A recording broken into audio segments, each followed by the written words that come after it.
Naendelea na swali la Mheshimiwa Dr. Jason Samson Rweikiza, mbunge wa Bukoba Vijijini. Asante Mheshimiwa Mwenyekiti. Naomba nipate majibu kwa swali langu namba 286. Majibu ya swali hilo Mheshimiwa Waziri. Mheshimiwa Mwenyekiti, napenda kujibu swali la Mheshimiwa Dr. Jason Samson Rweikiza, mbunge wa Bukoba Vijijini kama ifuatavyo. Mheshimiwa Mwenyekiti, barabara ya Ketema Kanazi Ibwera hadi Katoro hadi Kiaka yenye urefu wa kilomita 60.7 ni barabara ya mkoa ambayo inahudumiwa na Wakala wa Barabara Tanzania TANROADS. Mbuzi yakinifu na usanifu wa kina kwa ajili ya ujenzi wa barabara hii kwa kiwango cha lami umekamilika. Aidha, serikali imeanza na kazi ya kujenga daraja la Kalebe lenye urefu wa mita 60 ambalo lilikuwa kikwazo kikubwa katika barabara hiyo, ambapo utekelezaji wake umefikia 90%. Vile vile taratibu za manunuzi kwa ajili ya kumpata mkandarasi wa ujenzi kwa kiwango cha lami kwa sehemu ya Kanazi hadi Kalonge kilomita 10 zinaendelea. Kwa sehemu zilizobaki serikali inaendelea kutafuta fedha kwa ajili ya ujenzi kwa kiwango cha lami wa barabara hiyo. Asante Mheshimiwa Mwenyekiti. Mheshimiwa Dr. Jason Rweikiza.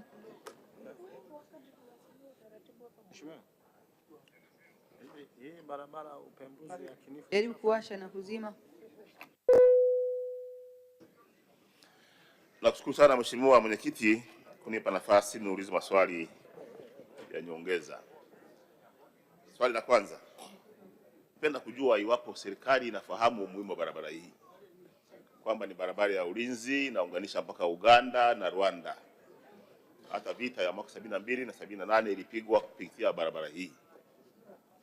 Swali la pili, upembuzi yakinifu na usanifu wa kina umefanyika na kukamilika miaka mingi iliyopita sasa kwa gharama kubwa sana, mabilioni kadhaa ya shilingi. Lakini barabara hii imekuwepo kwenye ilani ya CCM mwaka 2015, mwaka 2020 na mwaka jana 2025. Dalili za kujenga hata chembe hakuna. Nafahamu CCM haidanganyi watu, serikali haiwezi kudanganya watu. Tatizo ni nini kwa nini barabara hii haijengwi? Mheshimiwa Waziri.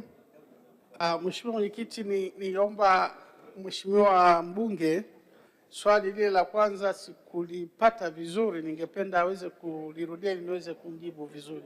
Mheshimiwa Mwenyekiti. Mheshimiwa Dr. Jason, kwa ufupi. Kuelewa Mheshimiwa Waziri vizuri.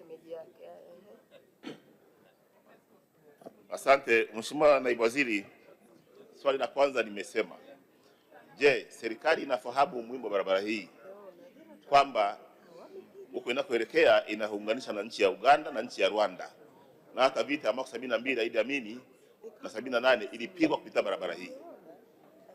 Swali lako. Turudi na la pili. Umeelewa Mheshimiwa Waziri? Uliza swali hivi ya kuelewa, maana maelezo keleza swali nashindwa kuelewa. Uliza swali. Serikali inafahamu umuhimu wa barabara hii? Mheshimiwa Waziri.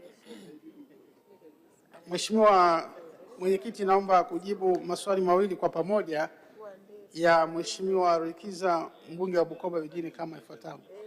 Mheshimiwa Mwenyekiti, serikali inaelewa sana umuhimu wa barabara hii na ndio maana ipo na inahudumiwa, na ndio maana Mheshimiwa Mwenyekiti hata tumeifanyia usanifu na tunatambua kwamba hii barabara kama itakamilishwa, Mheshimiwa Mwenyekiti, itakuwa kwanza ni njia ambayo itasaidia badala ya watu wanaokwenda Karagwe ama kwenda Mtukula, ni njia ya mkato.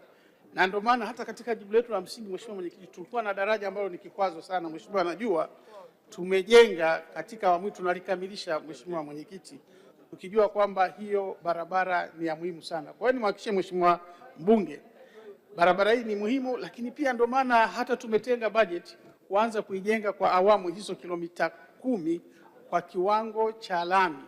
Asante Mheshimiwa Mwenyekiti.